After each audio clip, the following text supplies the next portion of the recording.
Atos capítulo 7, nós vamos ler do verso 54 do capítulo 7 até o verso 3 do capítulo 8. Assim diz a palavra de Deus. Ouvindo eles isto, enfureciam-se no seu coração e rilhavam os dentes contra ele. Mas Estevão, cheio do Espírito, fitou os olhos no céu e viu a glória de Deus e Jesus, que estava à sua direita. E disse: Eis que vejo os céus abertos e o Filho do Homem em pé à destra de Deus. Eles, porém, clamando em alta voz, taparam os ouvidos e, unânimes, arremeteram contra ele. E, lançando-o fora da cidade, o apedrejaram. As testemunhas deixaram suas vestes aos pés de um jovem chamado Saulo e apedrejavam Estevão, que invocava e dizia: Senhor Jesus, recebe o meu espírito. E então, ajoelhando-se, clamou em alta voz: Senhor, não lhes imputes este pecado. Com estas palavras, adormeceu. E Saulo consentia na sua morte. Naquele dia, levantou-se grande perseguição contra a igreja em Jerusalém. E todos, exceto os apóstolos, foram dispersos pelas regiões da Judéia e Samaria. Alguns homens piedosos sepultaram Estevão e fizeram grande pranto sobre ele. Saulo, porém, assolava a igreja, entrando pelas casas e arrastando homens e mulheres, encerrava-os no cárcere. Vamos orar ao Senhor. Pai Santo, pedimos em nome do Senhor Jesus que o Senhor faça com que toda a maravilha da Tua palavra, a mensagem que o Senhor tem para nós essa noite, penetre o nosso coração, a ponto de mudar, Senhor Deus, quem somos e fazer conforme aquilo que Tu queres. Nós não merecemos bênção do Senhor, mas te oramos em nome do Senhor Jesus. Amém. Queridos, nos últimos dias, a igreja tem revivido. Na verdade, durante toda a história sempre foi assim, mas agora tem caído nos meios de comunicação e tem essa coisa nova chamada internet aí, que não tinha alguns anos atrás. Tem ficado muito em evidência pessoas que estão sendo perseguidas por serem cristãs. E você observa, por exemplo, lá no norte da África, aconteceu recente, que uma determinada vila foi tomada por muçulmanos e esses homens colocavam o povo em fila e quem afirmasse, eles perguntavam: você é cristão? Se a pessoa afirmasse que era cristão, tinha a cabeça decepada, perdia sua vida por isso. Isso foi acontecendo, várias pessoas, me parece 70 homens, 70 pessoas morreram porque confessaram o Senhor Jesus como seu dono, confessaram que eram cristãos e que seguiam Jesus e por isso foram decapitadas. E agora, recentemente, nessa semana que passou, alguém movido, sabe-se lá por quê, até agora o que está se alegando foi ódio racial. Um sujeito entrou armado numa igreja metodista e ali começou a desferir tiros contra as pessoas. O que ele só queria era provocar uma guerra racial, segundo as palavras dele mesmo.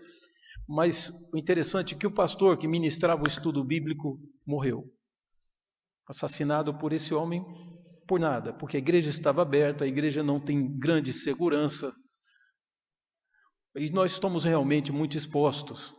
Então vivemos um tempo difícil, se não aqui no Brasil o tipo de perseguição é outro, mas em vários lugares do mundo estão vivendo o que os apóstolos viveram, o que Estevão viveu. E a gente sempre fica se questionando o que leva alguém a matar um outro só por intolerância religiosa. E a Bíblia está cheia disso. Essa pergunta é meio que óbvia, a resposta dela. Mas a pergunta que realmente devíamos fazer é por que algumas pessoas não negam Jesus, mesmo perto da morte? Essa é a pergunta interessante. Por que pessoas, vendo que pessoas estão morrendo porque professam Jesus, por que eles não voltam atrás e mudam de fé, pelo menos por uns 5 minutos, para poder pouparem suas vidas? O que acontece é que essas pessoas não mudam. E quando a gente vai penetrar dentro da história, ficou bem conhecida uma frase dos chineses, que eu, em certa ocasião, já contei aos irmãos, de uma missão que os chineses inventaram. Os chineses cristãos estão preparando uma grande viagem a como ir a pé da China até Jerusalém. Então eles resolveram fazer essa caminhada, é um grupo grande de cristãos. E durante essa caminhada, o propósito deles é, em cada lugar que pararem, eles vão falar de Jesus. E algumas pessoas, conhecendo esse trajeto, essa estrada muito longa, de milhares de quilômetros, que leva da China até lá, Jerusalém, no Oriente Médio, algumas pessoas disseram: se vocês pregarem Jesus por onde vocês passam, vocês vão morrer. O que vocês pensam que eles vão reagir? Vocês vão passar por países extremamente muçulmanos. Os irmãos souberam o que foi feito lá em Timor-Leste, que os muçulmanos de lá matavam cristãos 5, 6 por dia, a paulada. O ódio pelo cristão é uma coisa absurda. Então falou: vocês vão passando e vocês vão morrer, vocês não devem fazer isso. E aí os cristãos chineses respondem e falam: mas não é isso que é cristianismo? Não é a gente pregar a palavra de Deus para o mundo? Prontos até para morrer por ele, se for o caso. Então eu fico vendo que forma interessante de cristianismo, às vezes, que a perseguição produz. E aqui nós estamos diante de um homem que pode nos mostrar, porque nessa história toda, se perguntasse a nós, nenhum de nós quer morrer pela fé. A questão é que devemos estar dispostos a fazer isso.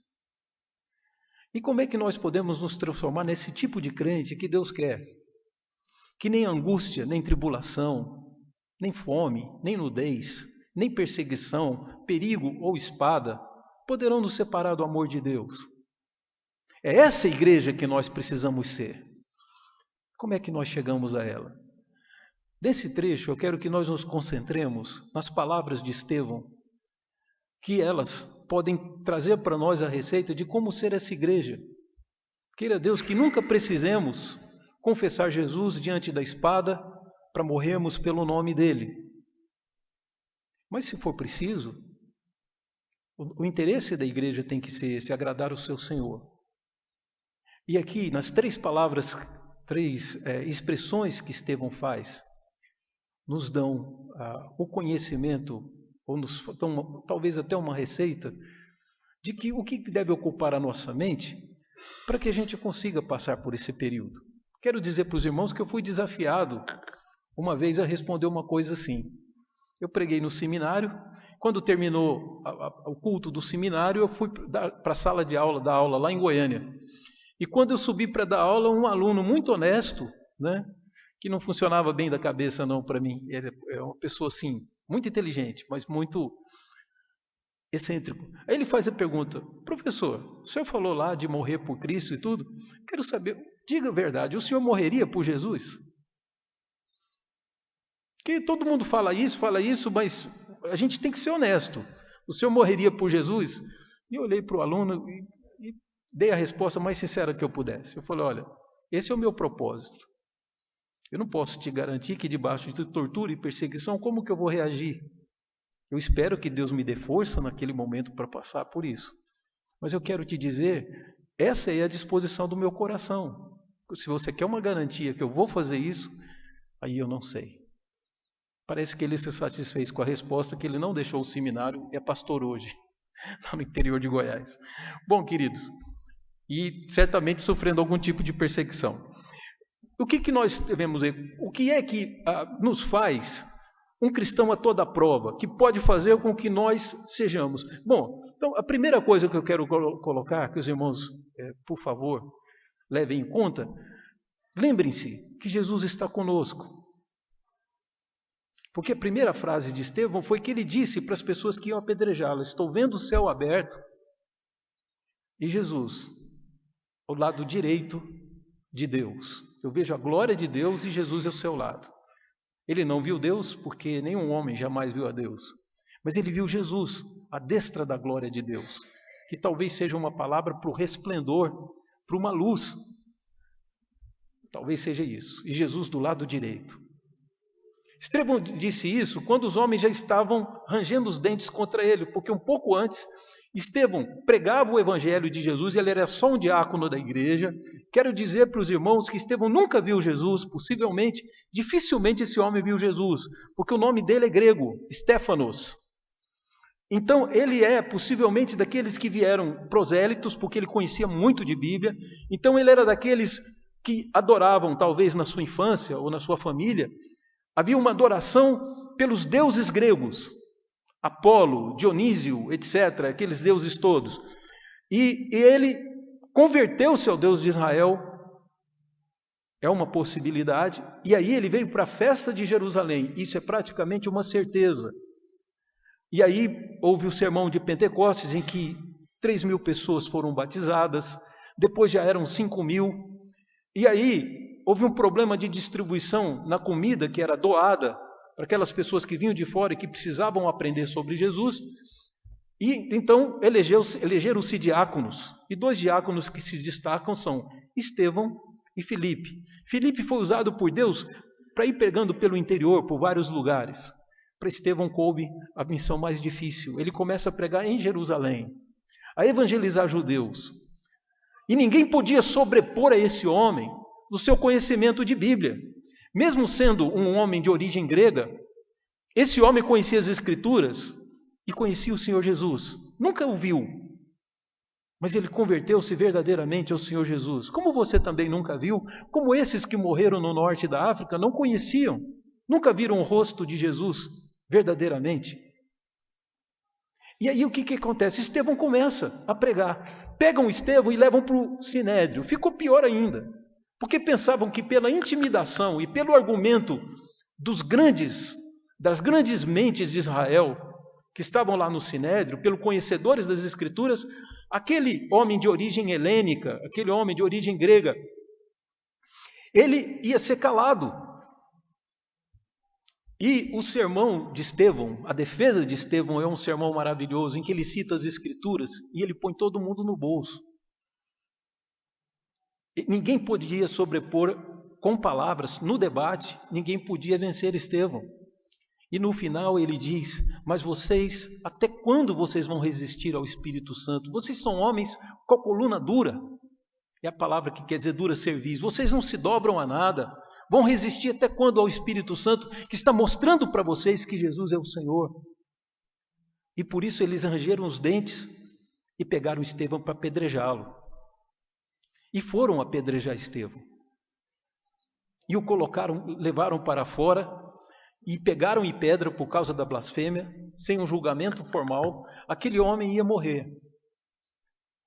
Mas antes da sua morte, a primeira palavra que ele diz, ele que nunca viu a face de Jesus, Jesus se manifestou a ele. Jesus abre os céus e permite que Estevão veja. Porque Estevão não era um adorador, não era um mero religioso, ou estava ali para fundar uma nova religião junto com os cristãos. Estevão servia o Deus vivo, o Deus que criou toda a terra, ao qual ou a religião serve a ele, se submete à sua palavra, ou é uma religião espúria, que não deve ter o respeito. Como religião, não. Então, diante daquele fato, Estevão prega Jesus para o Sinédrio, é lançado para fora, e quando ele vai ser apedrejado, e eu vos pergunto o que você deve fazer, por que Jesus manifestou-se a ele? Porque ele ia passar por uma prova muito dura. E eu imagino que aquele era o conforto. Jesus estava cumprindo o que foi prometido, que ele prometeu no final do Evangelho de Marcos, no final do Evangelho de Mateus. O que ele disse?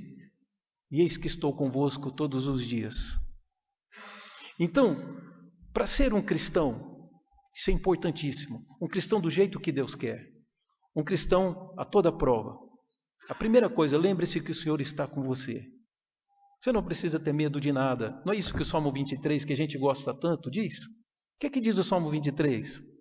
Ainda que eu ande pelo vale da sombra da morte, não temerei mal algum. Não é meramente por causa da vara e do cajado, não. O que ele diz, não temerei mal nenhum, porque tu estás comigo. Então Estevão teve os céus abertos e viu que Jesus estava com ele. Ele observou o rosto de Jesus aprovando e dizendo: meu filho, vá até o fim, eu te acompanho. Eu quero dizer, irmãos, que nenhum de nós, e nem o próprio Deus, se agradam do nosso sofrimento. É bobagem pensarmos que Deus, de alguma forma, Ele sente prazer em que nós soframos. A Bíblia é muito clara nisso, lá no livro do profeta Jeremias, no livro de Lamentações do profeta Jeremias, ele diz que o Senhor não oprime a nenhum homem de bom grado. Deus não tem prazer em fazer o homem sofrer. Mas o sofrimento, ele cumpre um propósito. E há dois tipos de sofrimentos que o cristão pode ter. A mesma que o mundo tem. Estamos num mundo adverso, num mundo que não vai funcionar, num projeto de mundo que está falido. E as tentativas não estão funcionando. E somos, por mais cultura, por mais escolas que fundemos, por mais que o tempo passe, como dizia aquele compositor já falecido, disse assim: com tantos erros a gente devia ter aprendido alguma coisa. A gente devia ter aprendido alguma coisa. E nós estamos cometendo erros após erros, e a humanidade continua intolerante, continua violenta. Os irmãos estão vendo que o projeto de mundo sem Deus, ele não funciona. E nós estamos inseridos nele, não podemos esperar que sejamos livres. Eu já convivi com cristãos que perderam os filhos ainda no ventre da mãe. Outro cristão que perdeu o filho com meses de idade somente. O que Adão fez no Éden trouxe prejuízo a todos. E a igreja de Deus não pode pensar que meramente porque é de Deus está livre dessas intempéries, dessas adversidades. O grande Jó, um homem como poucos que a terra já viu, teve a sua felicidade varrida, retirada dele. E não bastasse ele perder a alegria dele, que eram os seus filhos que morreram todos, que eram pessoas que temiam a Deus e prestavam sacrifícios ao Senhor. Jó se vê, depois que perde seu filho, vê perder-se a sua saúde, a sua dignidade. Queridos, em momento nenhum Deus pode ser questionado por isso, porque era isso que estava implícito na frase dita: não coma desse fruto, porque se você comer, você certamente morrerá. Então a culpa é nossa mesmo, porque não andamos de forma diferente do nosso pai Adão, praticamos as mesmas coisas. Então é importante que o irmão entenda que as tribulações que acometem um homem do mundo, nós somos passíveis. E aí que está a beleza de ser cristão, que mesmo tendo um tratamento igual, nós venhamos a sofrer. Mas fora esse sofrimento, o cristão também experimenta um outro tipo. Fora o das enfermidades, das tempestades, como Jó passou, nós também enfrentamos outro tipo de mal, que é sermos perseguidos no mundo que não aceita os cristãos.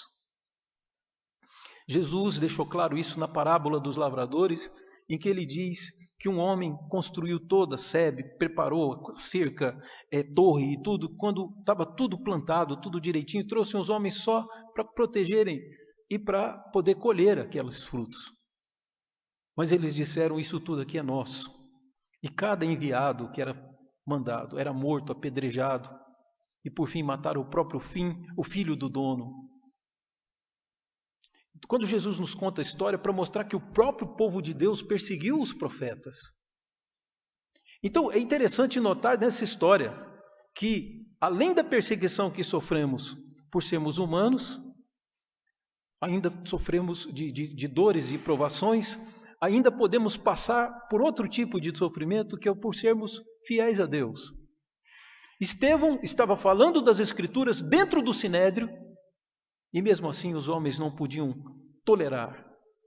E quando ele foi posto fora, que ele disse que viu Jesus, e esse deu força a ele a continuar até o fim, a nunca blasfemar, porque ele viu Jesus com seus olhos, ele que nunca tinha visto, ele viu Jesus. Então, com essa lembrança de que o Senhor está conosco, quer vejamos, quer não vejamos, o Senhor está contigo, meu irmão. Por causa das tribulações naturais do ser humano, ou por causa das tribulações por você ser um cristão, não importa. Lembre-se que o Senhor está com você. Ele está contigo. Isso é o que importa. É a graça dele e a glória dele o que realmente importa. Mas há uma outra frase de Estevão que nós precisamos olhar, que é o segundo pensamento que nós devemos ter. Ele disse, 56, veja os céus abertos e o Filho do Homem, ou seja, Jesus, em pé à destra de Deus. E aí eles clamaram e lançaram para fora da cidade e o apedrejaram. Enquanto ele estava sendo apedrejado, verso 59, ele diz, ele invoca, e que invocava e dizia, enquanto apedrejavam ele, as frases dele é assim, Senhor Jesus, recebe o meu espírito. A segunda lembrança que precisamos trazer em mente para sermos aquele que Deus quer, a igreja que Deus quer, a segunda lembrança é que a quem a nossa vida pertence. Ele está entregando o espírito dele a Jesus. O último gesto dele não é tomar e tentar salvar a sua vida. Talvez o crente médio hoje do Brasil, pelo menos um evangélico médio do Brasil, faria a seguinte oração: eu repreendo todo esse mal, invoco agora os anjos de Deus e determino que eles venham me tirar daqui. Estevão não orou por si.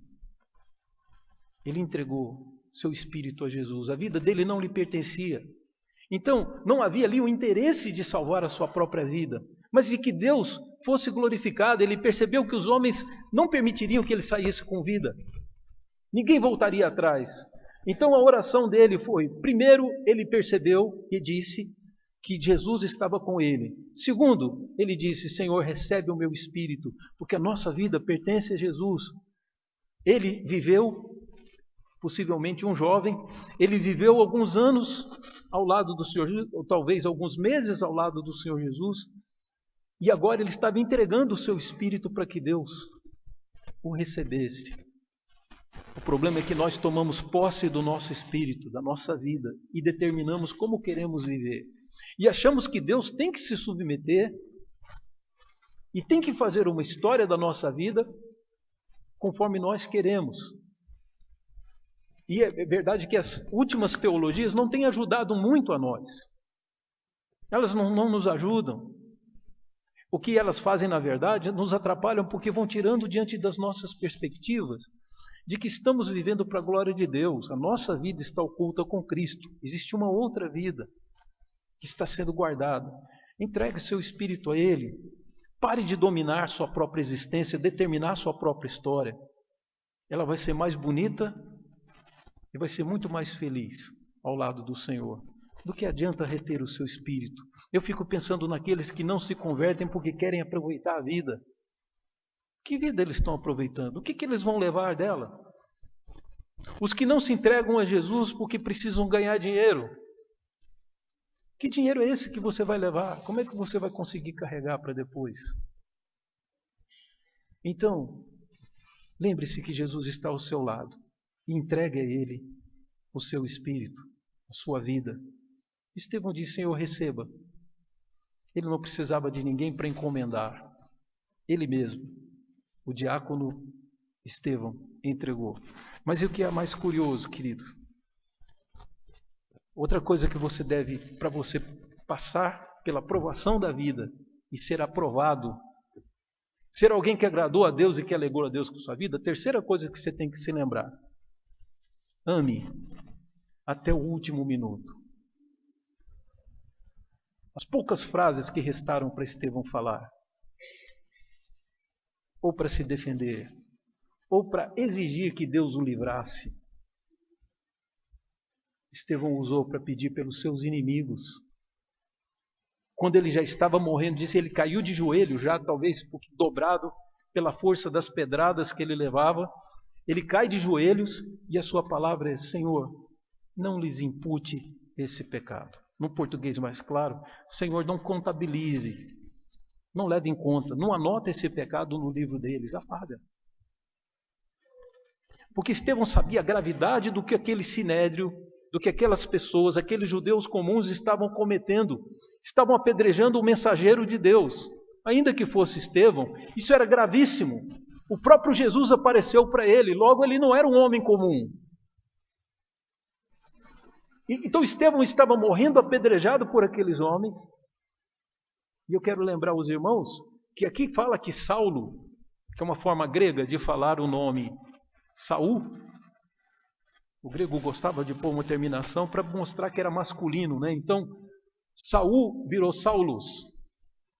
E ali, ele pega e diz, esse homem, o Lucas narra que esse homem estava lá e era um dos que chefiava o apedrejamento, porque julgava que Estevão estava blasfemando e que Jesus era um mito. Jesus era uma lenda. Jesus ressuscitado, isso era mentira.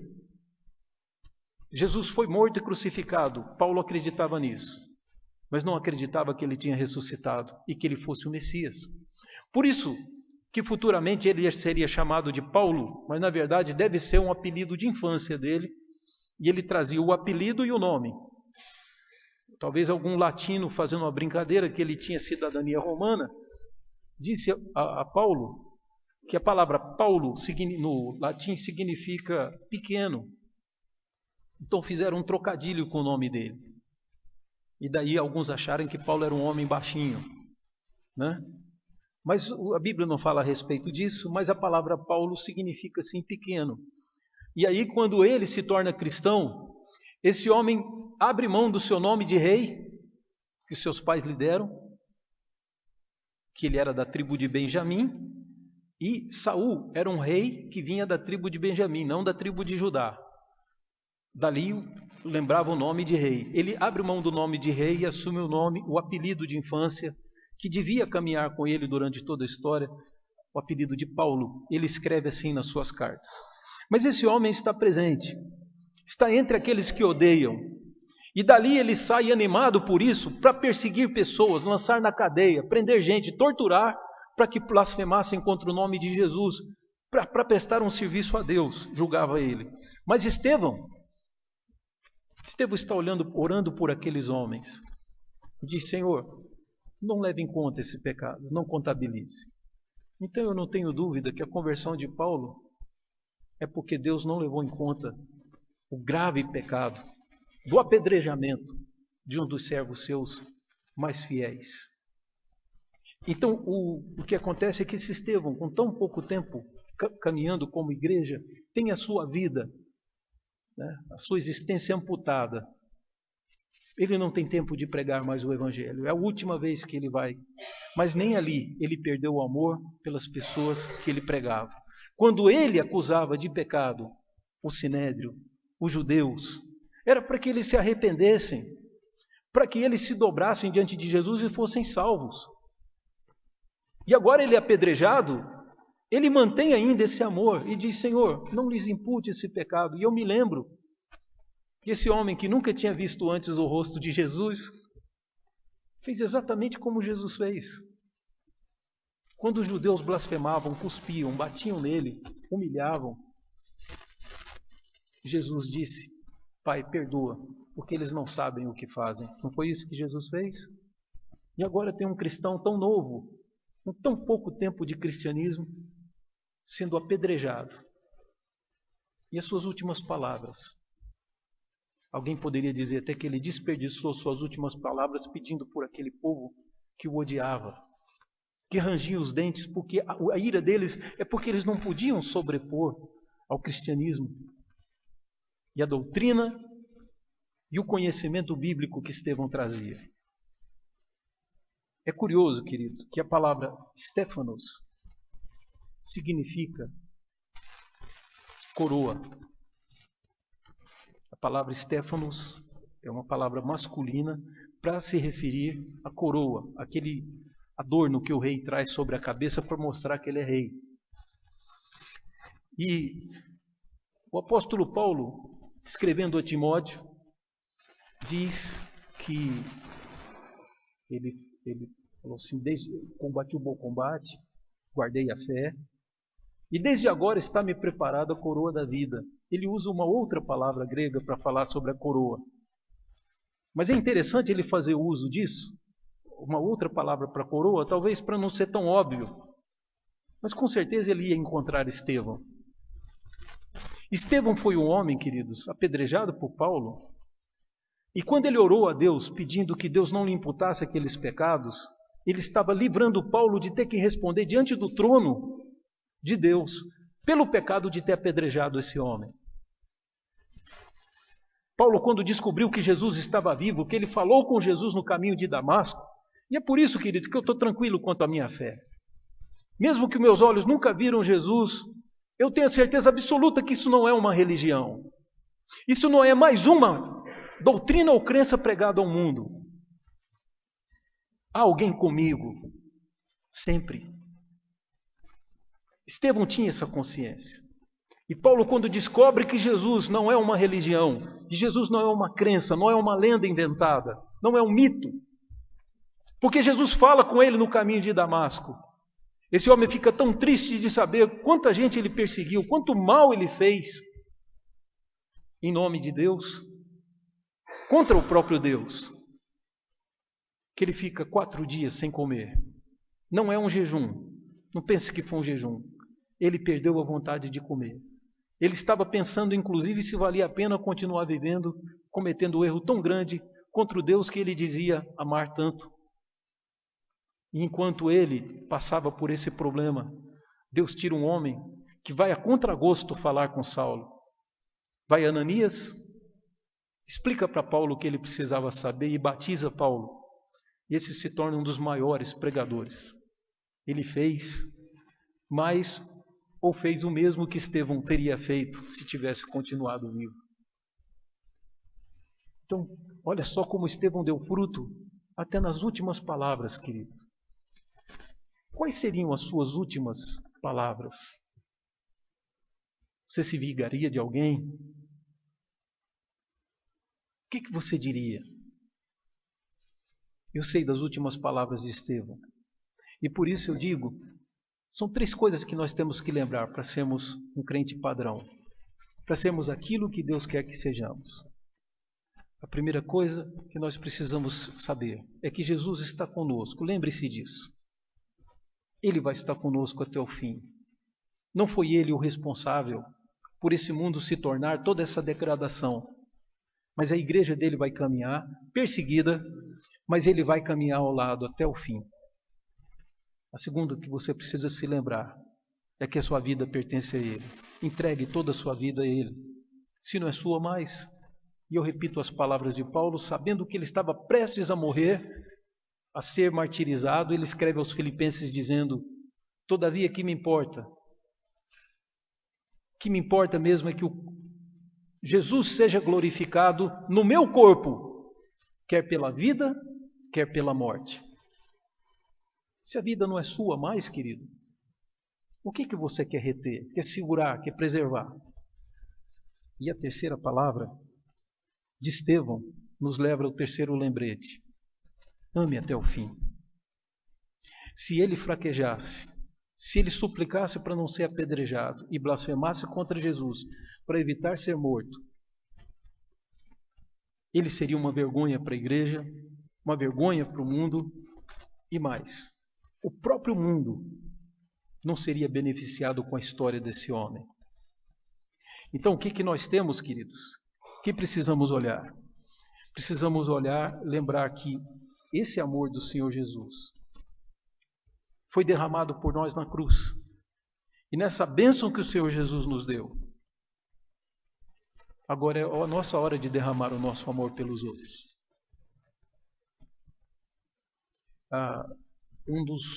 Das histórias mais comoventes que você vai ver das biografias, a história de um homem que morreu há uns 2 anos atrás, um pastor chamado David Wilkerson, que era pastor no interior, pastoreava, estava feliz com o seu pastorado, igreja cheia, grande, mas o coração dele dizia: falta alguma coisa. E um dia ele, lendo a notícia, viu a respeito da violência em Nova York, nos bairros pobres de Nova York, como estava violento, quantos adolescentes morrendo e se envolvendo com drogas. Esse homem abandona a sua igreja e vai pastorear, se não me engano, no Bronx e outros lugares. Ele vai lá evangelizar os viciados. E ele encontra um porto-riquenho, chefe de gangue ainda que adolescente, chamado Nick. E esse pastor da Assembleia de Deus aproxima-se para evangelizar e o Nick aparece nele. Esse sujeito veio atrapalhar o meu bairro aqui, apontou a arma para ele e falou assim: você não se aproxime, senão eu vou te cortar em 1000 pedaços. E ele olhou com toda sinceridade para os olhos do Nick e disse: se você me cortar em 1000 pedaços, cada pedacinho vai continuar te amando. E aquele rapaz ficou meio aturdido por essa palavra. Eu sei que eles fizeram amizade. Nick Cruz se tornou pastor e pregador do Evangelho. Você vai encontrar a história de David Wilkerson no livro A Cruz e o Punhal. E você vai ouvir um pouco da história de Nick Cruz, entre Foge e Nick Foge, que virou filme também. Todos os dois viraram filmes. Mas é interessante você olhar que o amor é exatamente o que a igreja tem de melhor para dar. Esse é o grande tesouro que nós temos. Então, quando a gente deixa de amar esposa, filhos, nós estamos jogando fora o grande benefício para nossas próprias vidas, de passarmos por aqui, temos cumprido o primeiro mandamento, que é amar. Ama Deus sobre todas as coisas e ama teu próximo como a ti mesmo. Quando nós deixamos de amar, queridos, nós deixamos de ser igreja, pelo menos uma coisa que é um contrassenso. Como alguém pode ser igreja e não amar? Então responda com brandura, fale com carinho com as pessoas, ore por elas. E aí, uma última história para a gente poder encerrar. David Wilkerson, certa vez, essa história é interessante. Ele chega numa praça e começa a falar de Jesus. Eles estão perto do Natal. E o mendigo que está ouvindo ele falar de Jesus, falando de Jesus, aí o mendigo diz para ele: é fácil você falar de Jesus, de converter, dessas coisas aí, porque você está aí de sapato e eu estou no frio. Eu estou aqui. É fácil para você falar. Você não está no meu lugar. E o David perguntou para ele: que número você calça? O rapaz falou, ele falou: é o meu número. Tirou o sapato e deu para ele. Ele falou: mas você está aqui em Manhattan, você vai atravessar para o outro lado. Você vai descalço? Ele falou: por que não? Você não vai ficar descalço? O sapato é seu. Agora você vai me ouvir, né? Agora eu posso falar do Evangelho, porque você está com meus sapatos. Foi isso que Estevão fez. Os últimos segundos da sua vida foi amando um povo que o apedrejava, pedindo e querendo o melhor para eles. Assim nós seremos a igreja que agrada o Senhor. Assim você será o crente que agrada o Senhor. Lembre-se que o Senhor está com você. Lembre-se que o Senhor espera exatamente isso, que vivamos para a honra dele. A minha vida, quando eu converti, eu entreguei todinha a Jesus. Eu vou me queixar do quê? Eu só posso pedir: Senhor, cuida de mim. Eu tenho que agradecer a vida maravilhosa que eu tive até o dia de hoje, sem perseguição considerável. É isso, queridos. Vamos louvar a Deus. Somos crentes no Brasil, lugar onde se pode cultuar o Senhor. E vamos ser os Estevãos de hoje. E assim eu tenho certeza que um dia, se formos postos à prova, o que nós queremos? Salvar nossas vidas e seguir a carreira que o mundo nos propõe? Ou seguir a carreira que Cristo nos propõe, mesmo que percamos a nossa vida? Só essa segunda vale a pena. Quem quiser salvar sua vida, vai perdê-la. Mas quem quiser perder sua vida por amor de mim, esse vai salvá-la, disse Jesus. Vamos orar ao Senhor?